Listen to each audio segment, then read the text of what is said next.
After journeying through the buzzing sights of northern India, we trade chaos for calm as we fly south to tropical Kerala.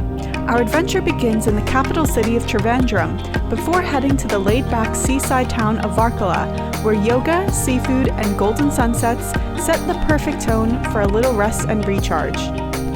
From there we head to Alleppey, where we drift through Kerala's famous backwaters on a traditional rice barge. Spending the night on an island, we get a glimpse of everyday life in this rural paradise, surrounded by calm waters and swaying palms. Next, we make our way to historic Kochi, where past and present intertwine. Here we watch a mesmerizing Kathakali dance performance and uncover the unique mix of cultures shaped by European, Jewish, and Chinese influences. This special extended episode takes you deep into the soul of Kerala. Our journey picks up where we left off, moving on from the sacred city of Varanasi and vibrant Delhi, flying south to Trivandrum, our gateway to Kerala's laid-back side of India.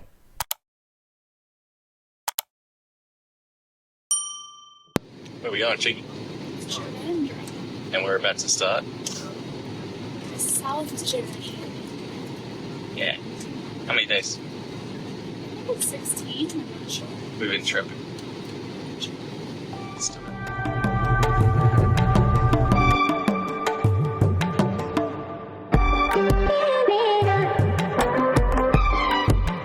So we have arrived in the south. We are in the city of Trivandrum, the capital of Kerala.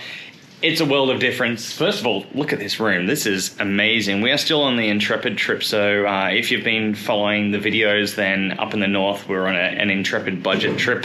And the hotels were reasonable, don't get me wrong, they were quite nice, but this is next level. This really feels like comfort here. Probably the first thing we noticed when we came into Kerala is the lack of chaos compared to the north. The roads in particular, the traffic situation is just chaotic up in the north, and we kind of had the assumption it was going to be similar down here, but so far, nice and orderly. People aren't cutting each other off on the roads. In fact, I feel like we could actually cross the road without fearing the loss of our lives, which is a real bonus.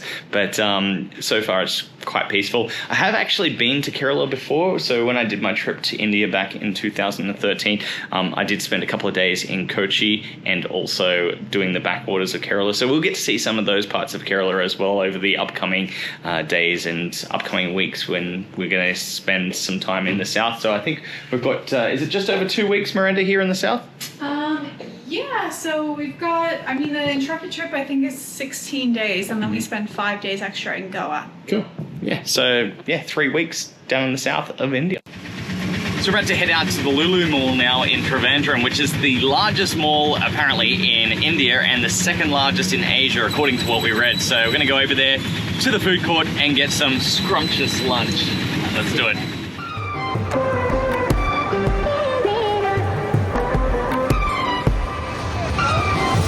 There's a roller coaster behind you there, Miranda. That's pretty cool.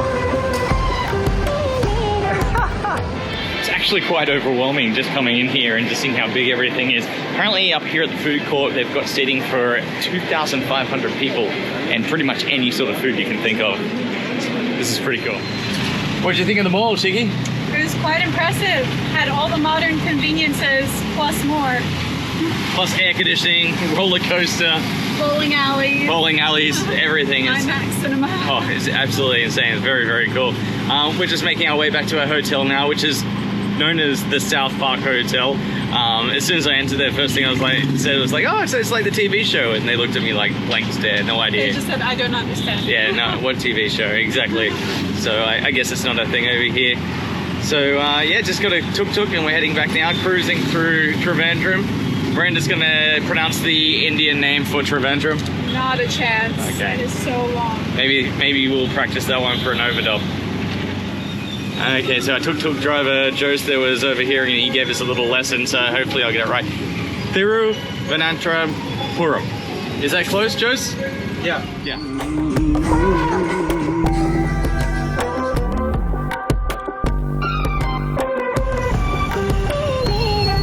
So we got the church, the mosque, and the Hindu temple right over there. Kerala is a mosaic of faiths, about 55% Hindu, 27% Muslim, and 18% Christian. In Trivandrum, this harmony comes alive in its temples, churches, and mosques. Festivals like Onam, Eid, and Christmas bring everyone together, creating a rhythm of shared joy and celebration.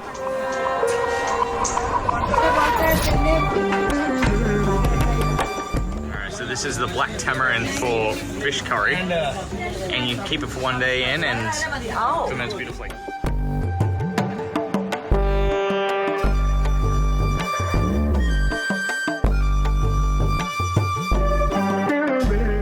After just a day in the capital, we begin our journey northward. Life here flows at a different pace, festive yet unhurried, as we follow the coastline, soaking in the spirit of southern India.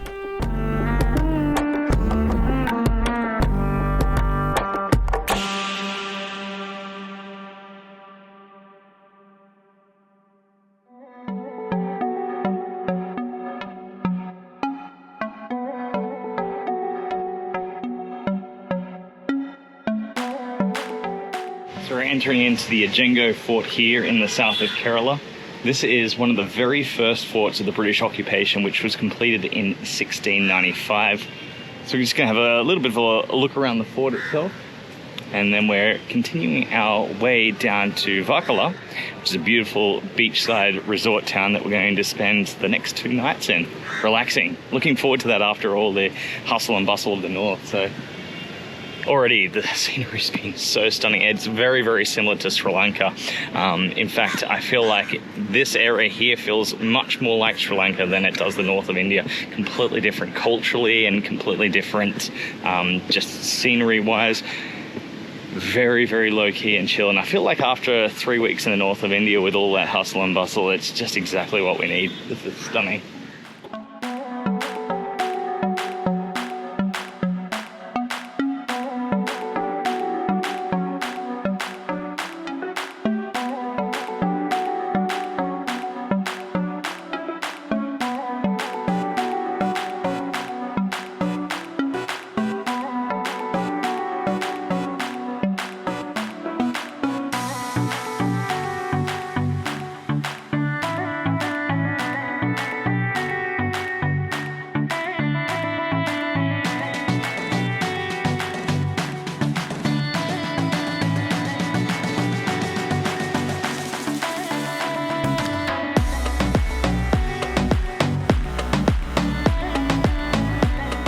So Cafe Del Mar here in Varkala. This is amazing food. This one here is banana, dates, coconut, cardamom. So this is a local curry, the Baru Tarache, I think he said it was called. Beautiful. Miranda's gone the Western option. Whoa, that is spicy, but it is really, really good. So it's good to try something different on. You're good, dog. You're good, dog.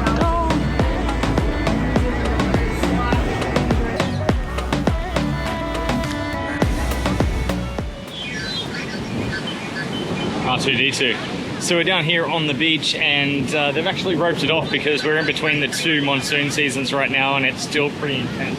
The rips that they've got here. So we're not going to go doing any swimming today, but we will come back down later on because it's a celebration of the birthday of Lord Ganesha. This is the elephant-headed god, and apparently they're going to do a whole ceremony where they take a statue of Ganesha down into the water. So yeah, we'll just head back up to the hotel and we'll come back down in a little bit.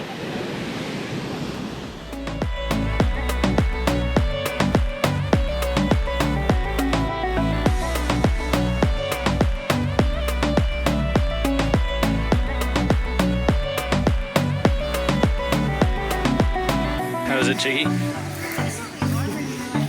You likes it? There's the coconut net up there. It was pretty cool.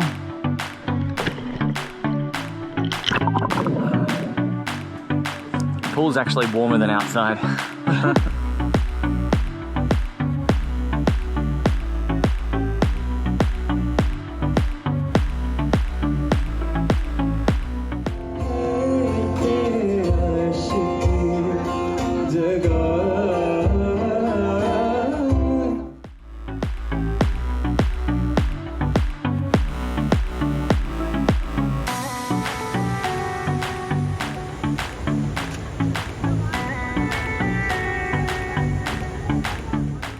So we're back down on Papanasam Beach. The name Papanasam actually means to cleanse or wash away your sins. So much like the Ganges River, they believe that if you come here and see some of these holy men, you can actually give a tribute to the gods and go down to the ocean and wash it away. And they do like a little bit of a ceremony and a blessing down here.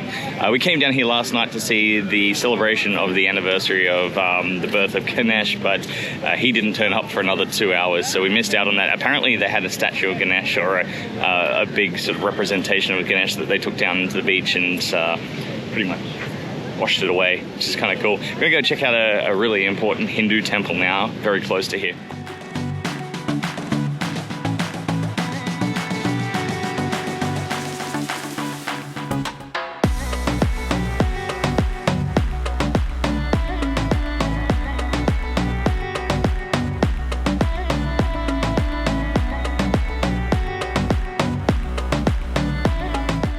So we're about to go enter a temple that's over 2,000 years old. It's called Janardama, and it's a temple dedicated to Lord Vishnu, the protector. There are over 330 million gods and goddesses in the Hindu religion. The religion itself is about 5,000 years old, or a bit older than 5,000 years old. And the Vedas, the holy books, were created about 3,500 years ago. So it's quite an old religion. And this is a very, very special place. So we're going to go up and check it out.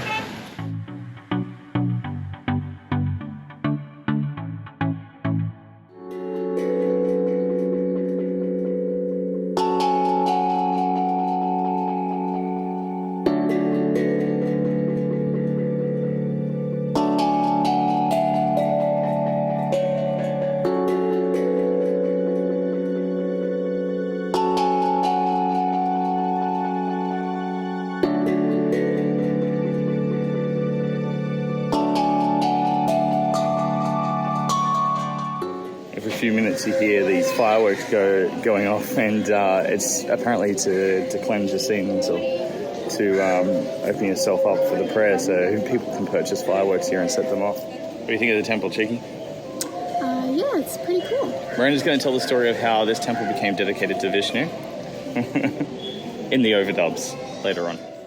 According to legend, the Sri Janardana Swami temple in Varkala was built on the very spot where Lord Brahma instructed sages to repent for their sins. Lord Vishnu appeared here as Janardana, blessing the land as sacred. Even today, people believe offerings at this temple help liberate the souls of their ancestors, making it one of the most spiritually powerful places in Kerala.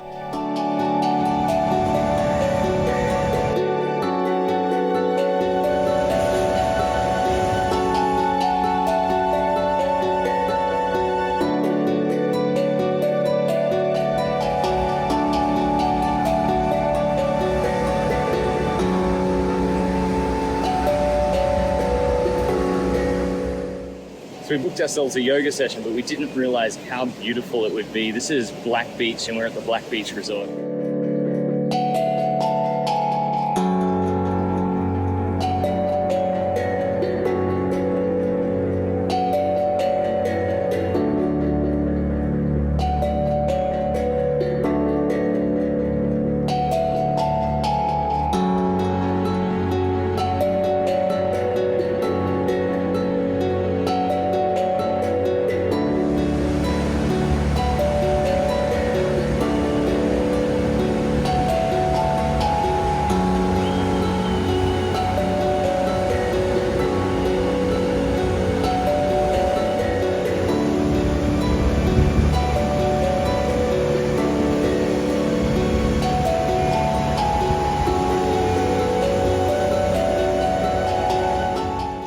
So if you have a look inside our beautiful bathroom here, you can see my yoga mat, you can see my clothes, my bag drying there.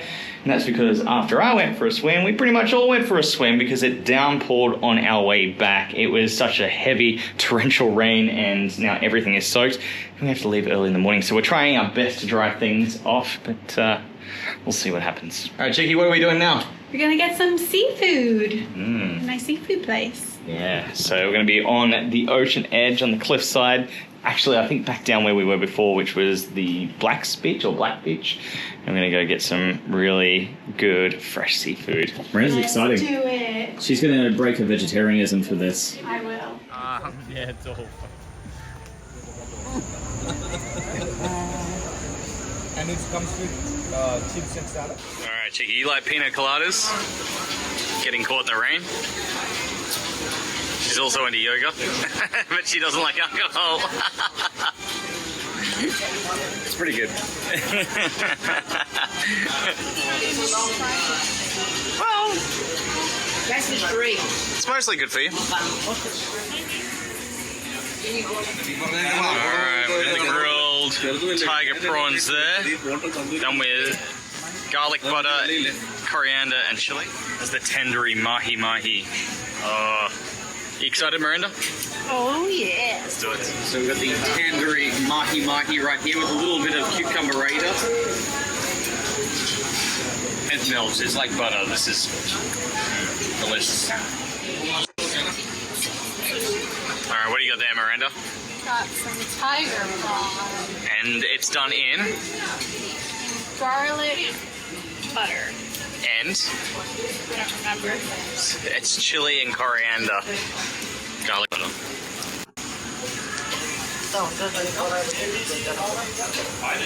Yeah? What do you like best, the fish or the prawns? They're both pretty good. I don't know. I told you.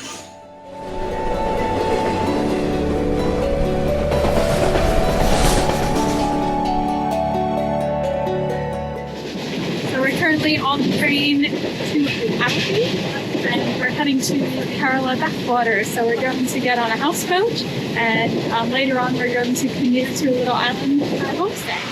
So we're in the town of Alleppey. We've got a beautiful little Dutch canal here, and the Dutch actually were settled in Alleppey during the 17th century. There was a strong presence of the East India Trading Company, which were here basically trading spices and things like that. So all the canals in the area here were built out by the Dutch. We've got these beautiful little boats over here called shikaras. The boats we're about to go out on are these beautiful old rice barges which have been converted into houseboats. When I was here back in 2013, we actually spent 3 nights, my friend Dan and I, on one of these beautiful houseboats. So I'm looking forward to getting back on the backwaters, getting some fresh air, getting some peace and enjoying some nature out here in Kerala.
So if you have a look over here, all these rice paddies are actually on reclaimed land that was built up about 250, 300 years ago by the lower caste. They were known as the mud diggers that essentially had coconut leaves, and they sort of piled them on the ground and then used the mud from the bottom of the water to reclaim all of this land around here. The walls you see here are sort of a recent addition. They're only coming in through the last few decades to stop excess water from spilling over during flooding. But the water all comes down from the Ghats, the Western Ghats, which we'll visit after we go to Kochi, and it goes down through a system of rivers and canals down into the lake that we're currently in, and then eventually out to the sea. And the sea does backflood through here, which is why it's known as the backwaters, but it's not technically brackish water because they actually have a spillway that they built up quite a few years ago to control the salt water that entered in here that was kind of ruining the rice crops. So now they can get double the yield. They get 2 yields a year of rice. And that's why we have all these barges that we're currently on. These are old rice barges that were used back in the day to actually ferry all the resources and goods, including the rice itself, up and down through the canal system. So a lot of the rice that comes from this region all is being cultivated through here.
We are about to enter Vampanad Lake, which is apparently the largest lake in India, 96 kilometers.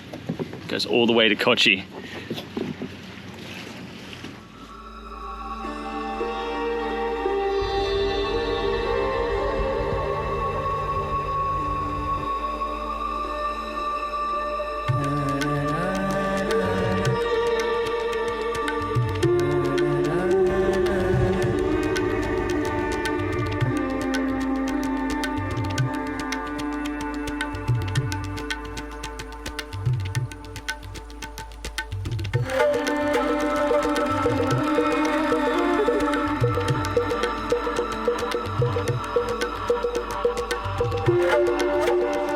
Just want to make note of the cars parked along the bridge here. It's pretty bizarre. Just gonna park there. I actually remember that bridge from last time I was here in 2013. We stayed, I think it was our first or second night out on the backwaters right near here. I thought it was like a really remote place, and then all of a sudden we were parked in like a town. And we crossed the bridge, and there's a little church down there. I remember walking past it, so all of this is quite familiar. It's just parked all over the bridge.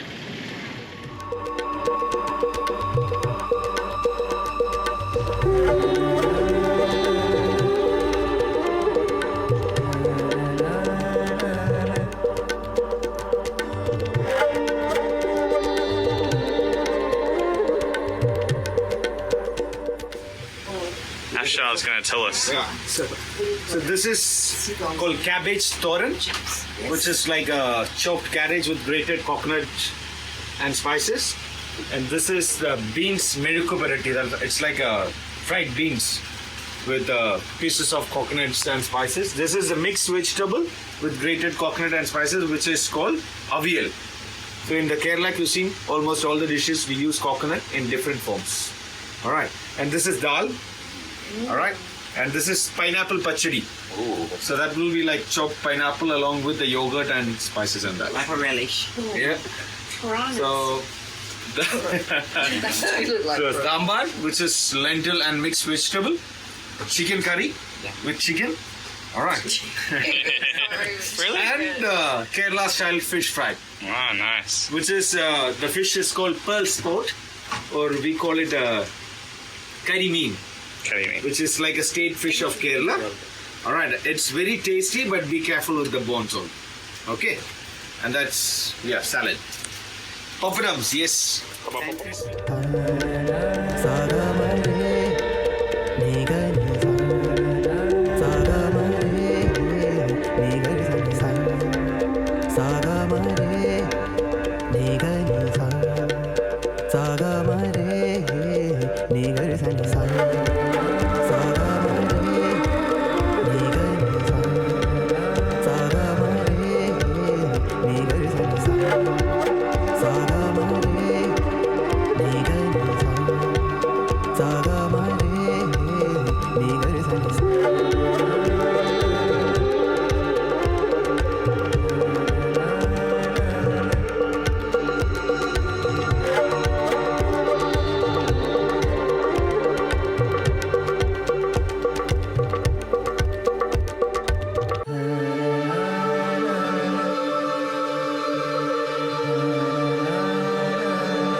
So we've just arrived in our beautiful homestay here in the Kerala backwaters, and it's much more flash than I've expected. I really thought it was going to be very, very simple, but it's actually this gorgeous place. So we're going to relax a little here before we go on our pole boat ride in a few hours. Yeah, that should be fun. The views. Look at the views. Views. Look at those views. Gorge. Gorgeous.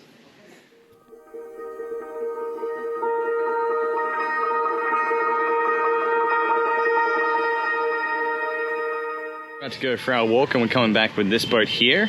And the local name for it is Kitwala, which means bound ropes, and that's how they constructed it, using the teak wood that's created the boat itself, and they bind them together to create the shape and structure, and eventually they go over it with oil made of sardines and ash to get the color, the dark color. This is very well maintained. In fact, they do that every single year. This boat here is over 70 years old, so I'm going to be going back in that boat.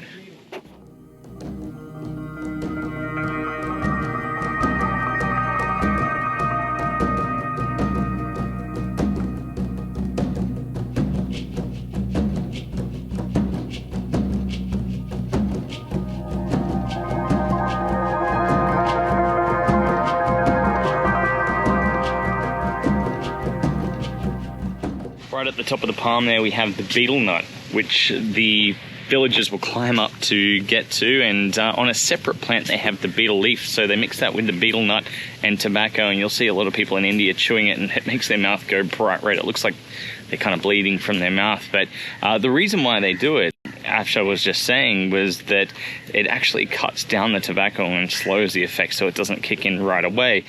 All ingredients are actually really, really bad for you and can cause mouth cancer, which is why it's not a good thing, and it's probably not something we're going to be trying on this trip.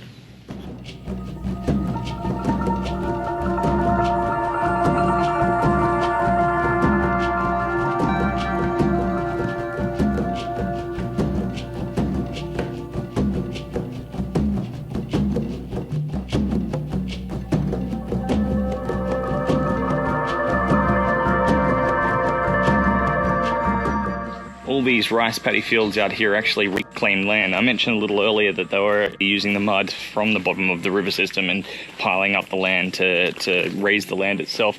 But you can see sort of little trees out there on small hills. They would have been islands. And now most of the rice paddies actually sit below water level. So we're going to see some sloughs in a second where they actually bring the water into the rice paddies. So you can see here the slough where the water gets fed in from the river. And then there are some dikes in the middle that distribute the water throughout the rice fields.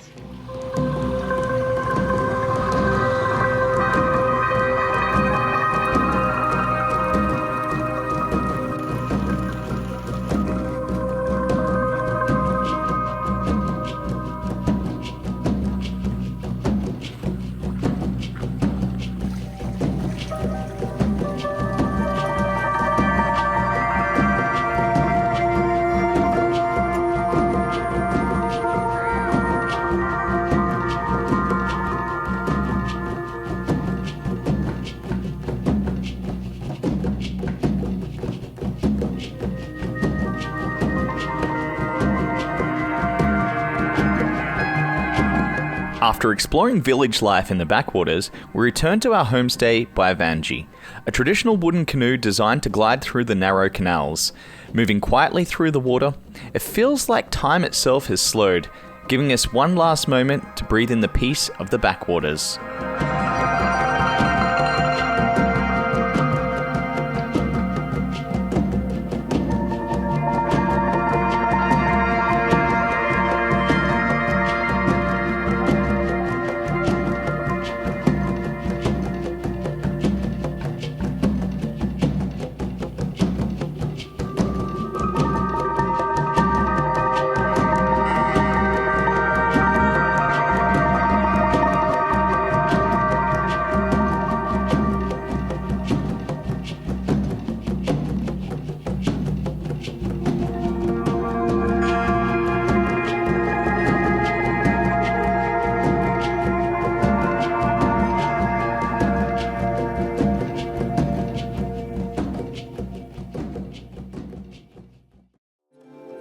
The next morning, after a restful night at our homestay, we take in the serene beauty around us one final time before continuing on to our next destination.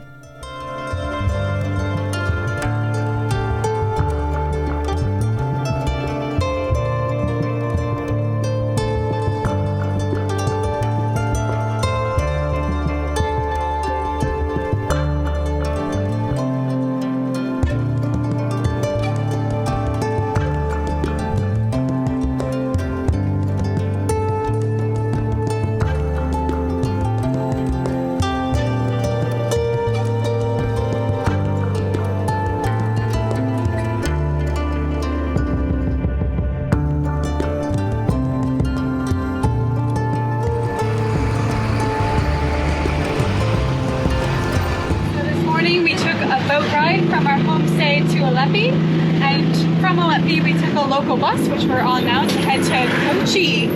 So we're going to be 2 days in Kochi. Tonight we're heading to a traditional dance show, which should be fun. Miranda's got the economy seats and I've got the business class right here. Look at that. Pretty cool. Very nice, luxury. 2 hours to go.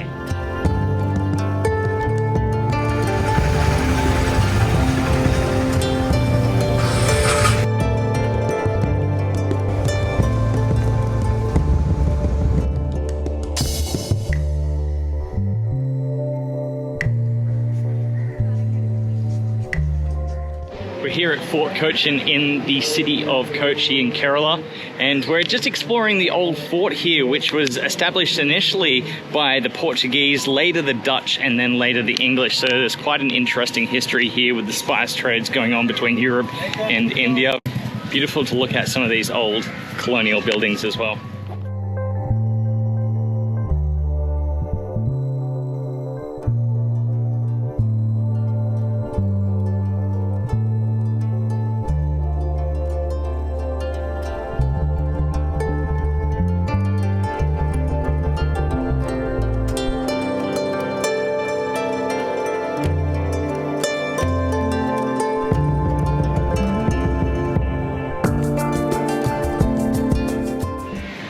There's some big notable differences between the north and coming down here to the south. The first thing we noticed was less pollution, not just the noise pollution, which I spoke about a little bit earlier, but also as well the actual physical pollution. Although it's not perfect, you don't have huge piles of plastic everywhere, and they seem to do a pretty decent job at cleaning things up on the most part. The other thing is as well, the people tend to harass you less. I suppose that's probably the best way to put it, and people seem a little bit more polite in the way that they approach you, and they just seem a little bit more chilled overall.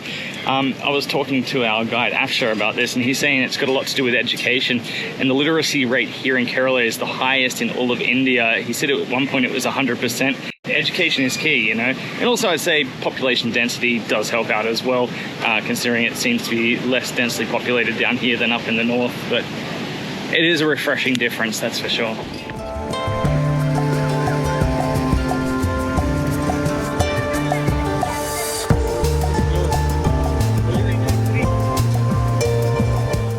This little section down here is all that remains of the very first European fort and settlement here in India, and it was complete in 1503. It was known as Fort Emmanuel. It was set up by the Portuguese.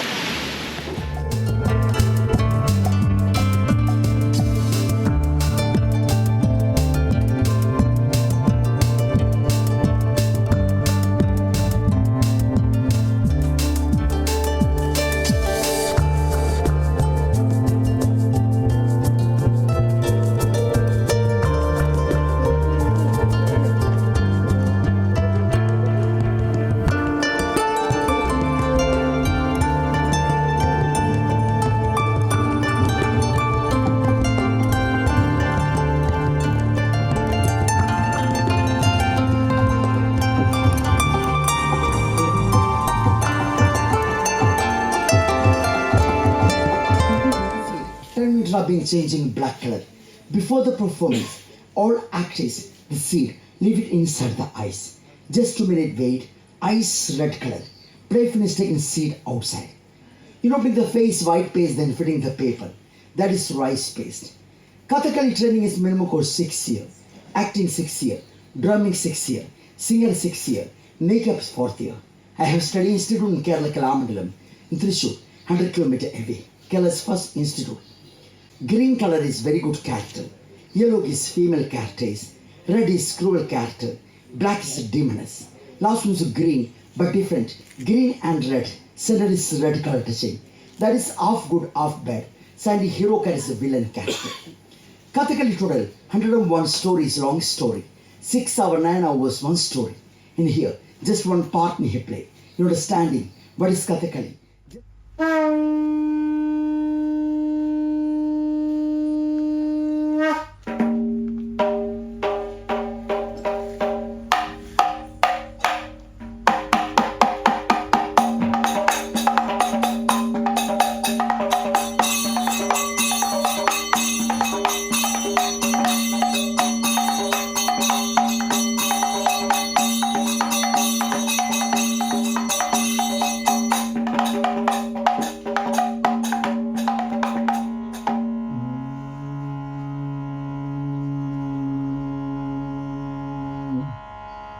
Matanga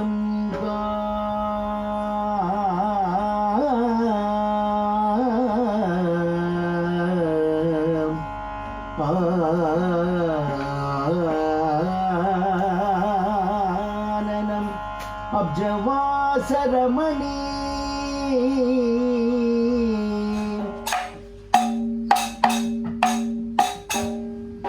Namaste, my friend. Let us start demonstration. Kathakali gives prime importance to abhinaya or acting, mainly through facial expression, body movements that help to express the bhavas, that is emotions and disposition. These movements are mainly the movements of eyes, muscles around the eyes, lips, neck and body. Please watching eye movements.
I am going.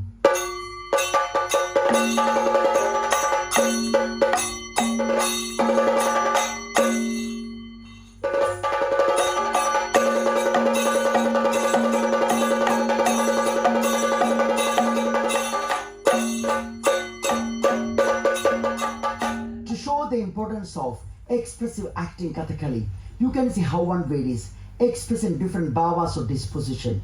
For example, 3 different bhavas of come. Please come.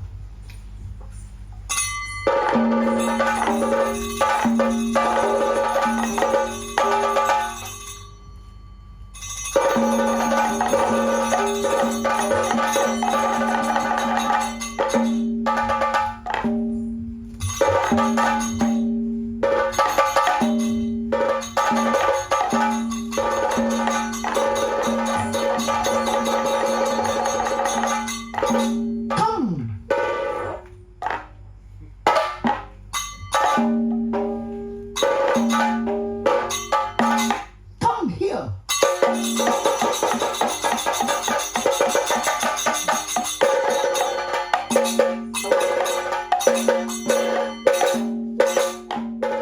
Just opposite, please go.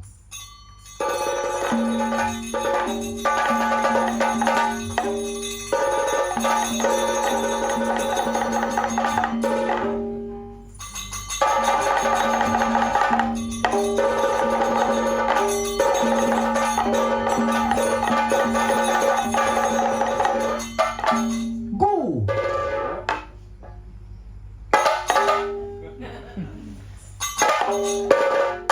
Get out.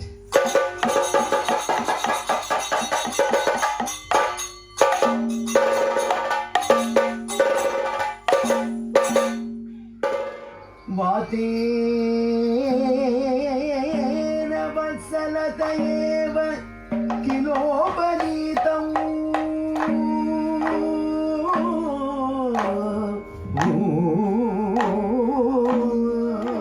In the Mahabharata's tale of Kalyana Sogandikam, Draupadi is captured by a rare, fragrant flower and asks her husband Bhima to bring her more. Loyal and determined, Bhima sets out into the forest, unaware that fate has arranged a divine encounter.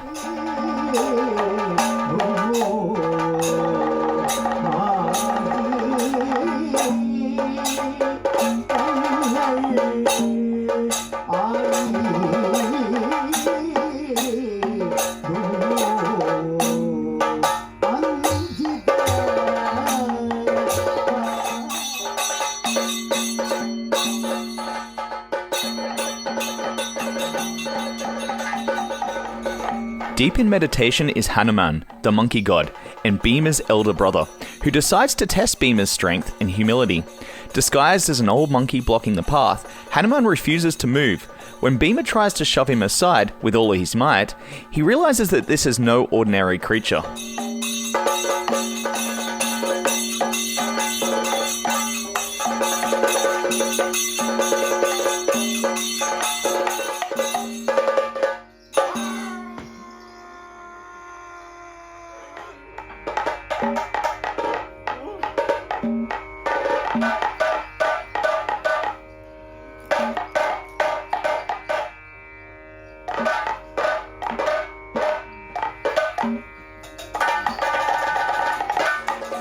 Revealing his true form, Hanuman reminds Bhima of their divine connection.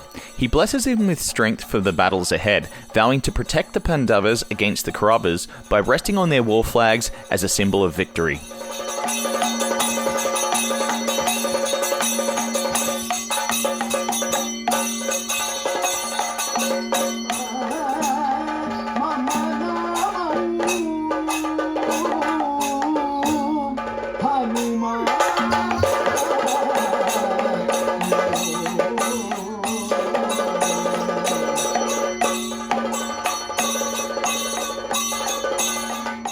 With renewed courage and his brother's blessing, Bhima continues his quest for the heavenly flowers. This is just the beginning of an epic legend, usually told over 3 hours in traditional Kathakali performance.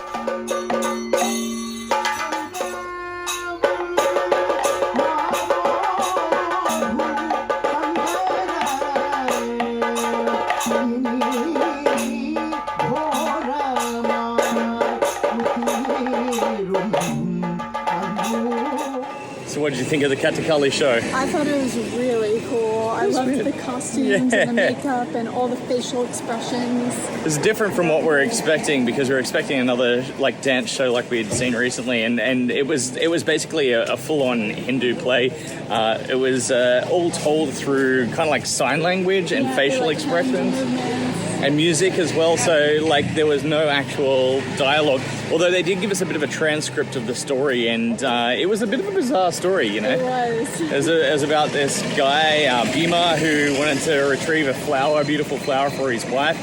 And on his journeys, he sees a monkey that was actually his brother, like disguised as a monkey, and he tries to kill the monkey and then finds out that it was his brother. It was a bit of an interesting one. Might put a little bit of information in the overdubs about that, but yeah, it was really cool. Miranda, what have you got there? Alleppey fish curry. Yeah, the Alleppey fish curry, and I've got the Kerala fish curry with a little spice on it, and the Kerala parathas. These are fantastic, right? Oh, I love these. Yeah.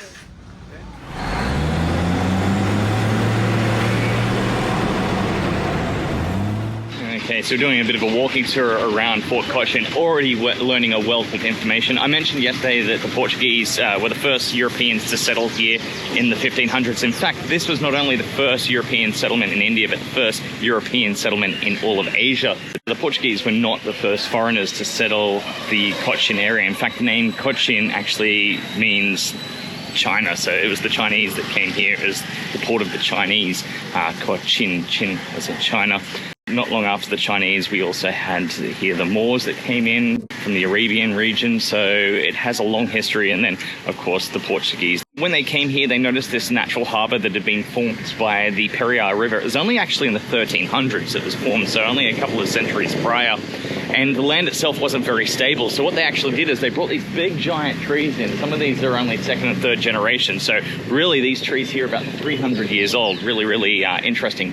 And they brought them in from Brazil, along with things like cashew nut, tapioca, other goods that are now being cultivated here in this part of India. But they call these trees the rain trees, and you can see why after last night's rain, still trickling down like it's still raining under those trees.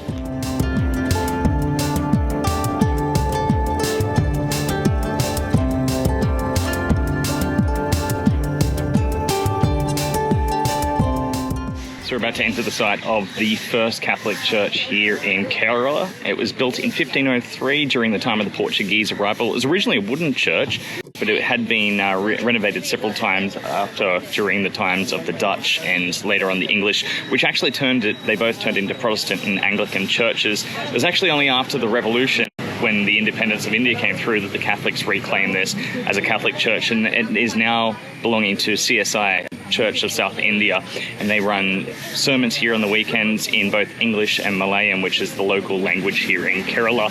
But they weren't the first Christians, the Portuguese, that arrived here. In fact, in 52 AD, it was said that St. Thomas the Apostle arrived here, and he actually brought along with him Christianity. So during that time, when the Portuguese first arrived, they actually found other Christians that they could link up with during the time of the spice trade, which is part of the reason why they came here and knew about this place.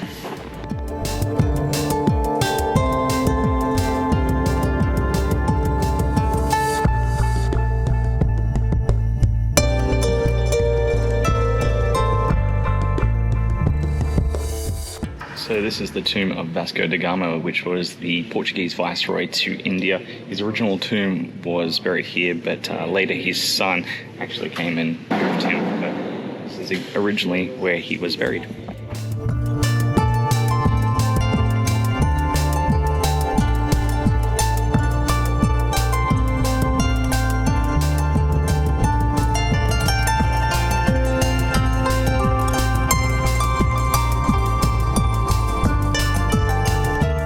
So part of the reason why there was a downfall of the Portuguese is because there was such a large Jewish community here in Fort Kochi that goes back to the days of King Solomon. So they'd been here for quite a long time. When the Portuguese arrived, they tried to convert a lot of the Jewish settlers here to Catholicism, which they weren't obviously too happy with, and they ended up supporting the Dutch East India Company, which is part of why the Dutch ended up winning out. And a lot of the buildings here were gifted by the Dutch to the Jewish community, including this one behind me here. And it became a governor's palace during the time of the British colonization.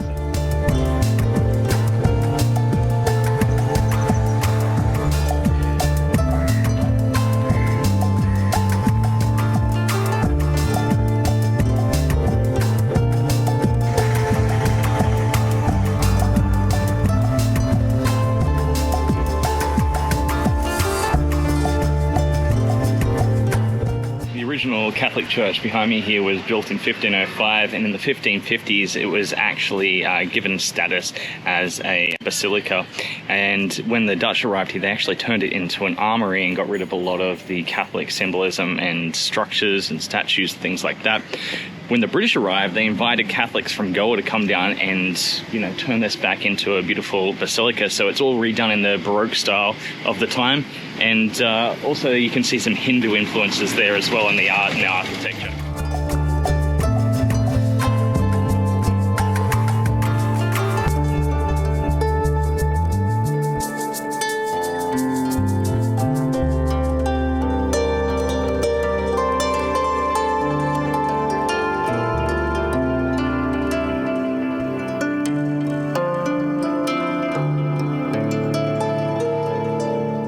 There are 16 different islands here that make up Kochi. A few of them are actually man-made. In fact, the one right across from us there took 22 years to build. There was a Dutch engineer called Bristow that came over here with 2 massive dredges and built that island there. This one here, what we're on right now, is called Matacheri, and it's famous for its Dutch palace, which we're about to go in to explore.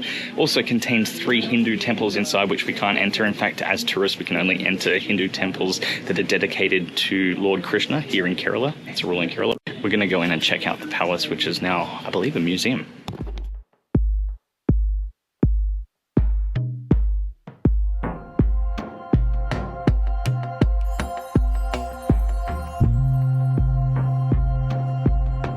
One of the cool things to notice in these buildings is they've actually been able to preserve it using fish oil since the 1600s, and the fish oil has actually been able to not only stain but preserve the wood.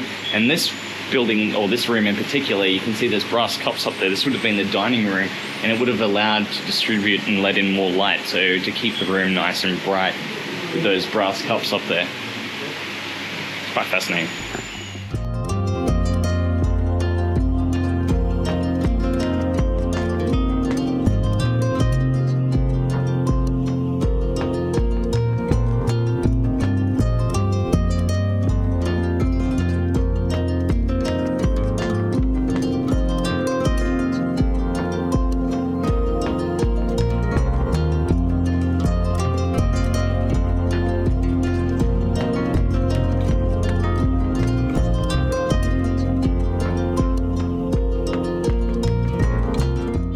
So we're about to visit the Jewish synagogue, which is the only functioning synagogue in Kochi. Still functioning, even though in the 1950s, after the establishment of the Israeli state, most of the Jews actually went back over to Israel, went to Israel and sold a lot of the homes, businesses and buildings here. There are only 16 Jewish people left in the state of Kerala and 2 within Kochi. We get a lot of Israeli tourists over here and also Jewish immigrants from the north of India. There's quite a large population in the north as well. I thought that was kind of fascinating. So they have a functioning synagogue for 2 people.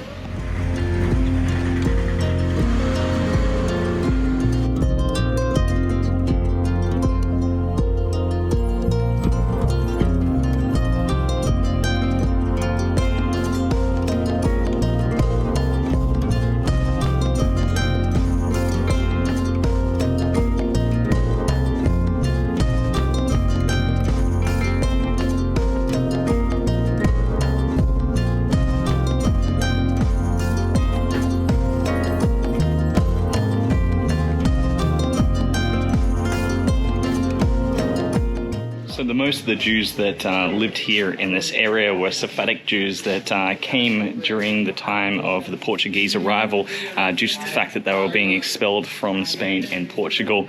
And they lived here mixed with the local population of Jews that had been here since 1000 BC during the time of the Phoenicians. And further arrivals came during the sack of Jerusalem by the Romans in 70 AD. So there was already a mix here of Malabar Jews that spoke a mixture of Hebrew and the local language.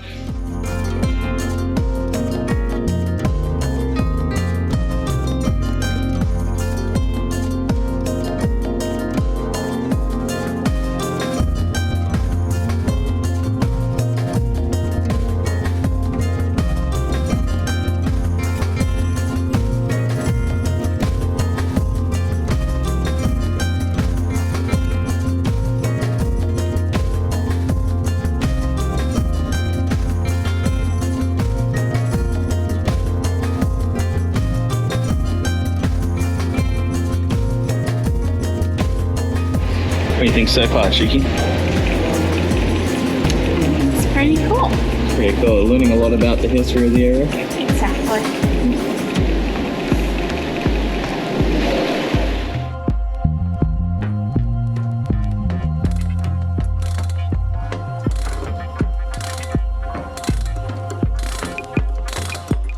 The Sephardic Jews that settled here from Spain and Portugal, they actually got a lot into the shipbuilding business, and that actually gave them a really strong control of the spice trade that took place down here. And the Portuguese were not very happy about that and led to some obvious conflict. As I mentioned before, they were trying to convert them already to Catholicism, and there were a lot of tensions here because of the siding of the Jewish population here in the region. They were able to help the Dutch East India Trading Company rise to power in the area. So that's kind of part of the story of the evolution of this place and how the Dutch came to take over large parts of South India.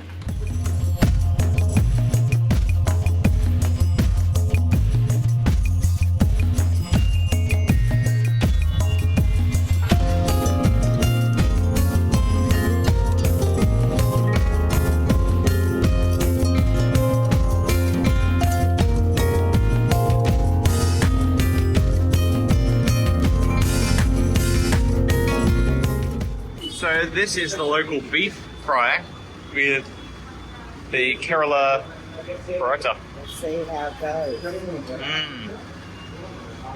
And you can actually get beef down here. That's so surprising. So this is the Kerala paratha with the beef. And as I was saying before, the beef's quite a treat down here in the south because you can't find beef up in the north. And a little bit of dipping sauce, and I tell you what, it is absolutely phenomenal. So for a local cafe restaurant here in Kochi, put a little bit of this on that.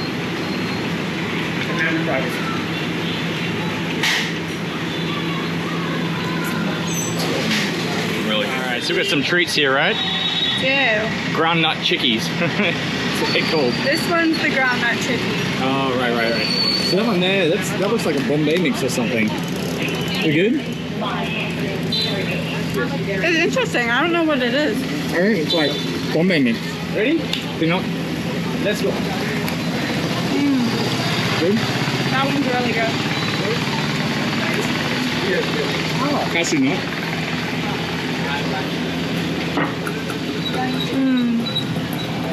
That one's really good. The mango one? Milk mango.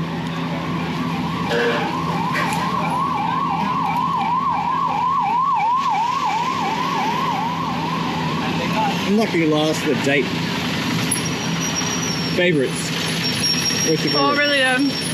I think the peanut one's my favorite, followed by the cashew, followed by the mango.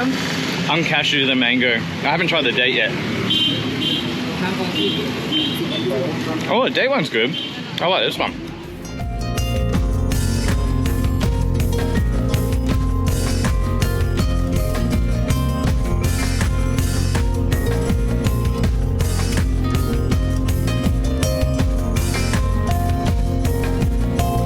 They are going to pull it. Oh, we get to see this in Shin.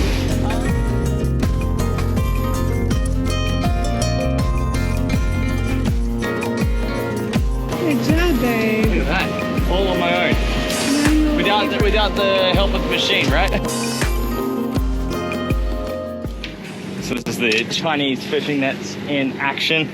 Brought in by the Chinese traders back in the 14th century when they came through here via the Silk Route. So they came down from the top and they brought in this technique, and it's still being used today. So walking the plank now. See what they caught. Let's have a look. Wow, we got a lot of egrets this time around. Yeah. Looks like we're eating poultry for dinner. I think they pulled this up very recently. There's still some butterfish there. Yeah, spotted butterfish. So they have to do this quite frequently, right? They have to... Yes. Because it's really just luck. Afsha, do they put bait in there? Like they bait it? No, nothing. No, they're dragnetting. Oh, yeah. Waiting for them to swim in. Yeah. So they have to just keep pulling it off then. Yeah. Wow, that's a lot of work. Sometimes what they do is when the ship or boat goes towards the other side, So they have to pull it. they just Ah, right. So every time the ship comes up, they have to pull them up. And because they don't bait them or anything like that, it's just luck of the draw. It's a needlefish. Yep. Spotted butterfish. Yep. That's mullet. And we've got a stingray in there as well. Yeah, ray and the catfish. Catfish. That's our catch. Sorry? What sort of fish is that? This one is like a needlefish.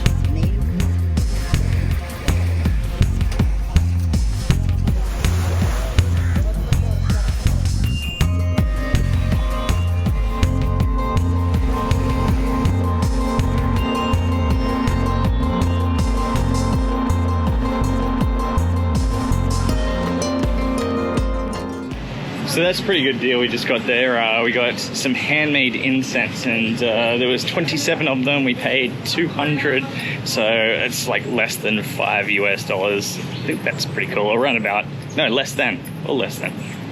How much is 200, Miranda? Sorry, we're converting into New Zealand dollars. It's 4, so US dollars it was under 3. It was like $2 something US. It's super cheap, and these smell amazing, so we're gonna light them up. They say they last an hour. We'll find out.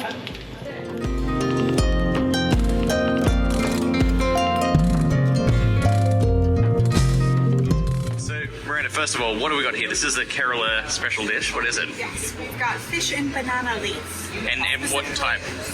Coriander fish. I'm not sure what type. Go for it. Just fish and banana. Unwrap your present. For us, we eat like. Oh. Yeah. Interesting. It's That not smells good. fish-shaped. Yeah, well, I think it's like sort of like shredded fish or something. Yeah. And we got coconut rice, and we're also going to get this one here. I'll film this. This is the mango prawns curry. Cool. Dig in. Go for it. Yeah. Miranda's going to give it a try. I just had some. I don't want to give away flavors. Delish. Very good. Incredible. Yeah. Very fresh, zesty.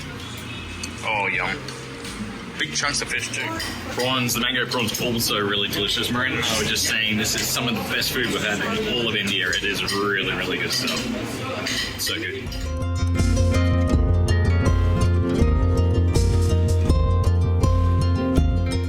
What do you think of Kochi, Cheeky? It's beautiful. Look how quiet and quaint the streets And are. clean. Clean. Stunning. So we've enjoyed it. That little cute dog over there. Taking a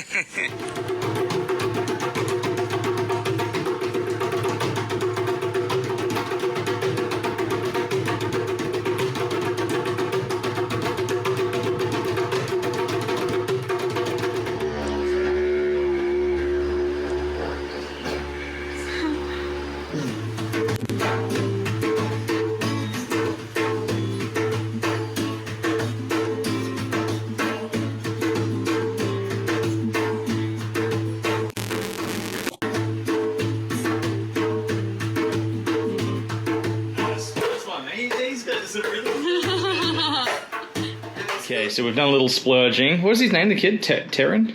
Oh, I forget. I think Turan or something like that. Yeah, nice little But kid. he's a really nice kid. So we bought some goodies. He said it was his father's music shop, and his father handcrafts all this stuff. Maybe he does. I don't know. Miranda says I'm skeptical. This isn't handcrafted. That's not handcrafted. That's chakra. It says it on the back there. Yeah, so it's a nice little... Yeah. And then he upsold me the big one. This is the handcrafted part. Do you want me to grab it? So Yeah, you can do that. Yeah. Miranda does.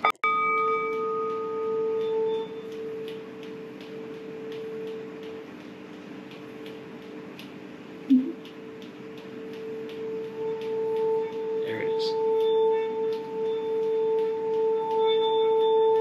That's it. That's how you do it. Beautiful.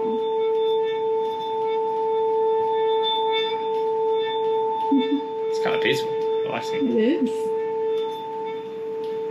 Yeah, so a few things that we didn't plan on buying. We weren't going to buy any of this sort of I'm stuff. quite happy. But we just went to the shop, we started playing around with the instruments with the kid, and, you know, he was having fun, and, of course, his job is to sell, so he sold pretty hard. Did a pretty good job. Yeah, especially when Miranda's around.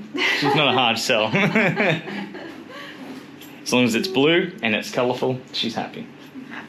We'll get some more things for our new house, more decorations. Follow us in our next episode, where we go on safari in Periyar National Park before visiting southern India's holiest temple complex in Madurai.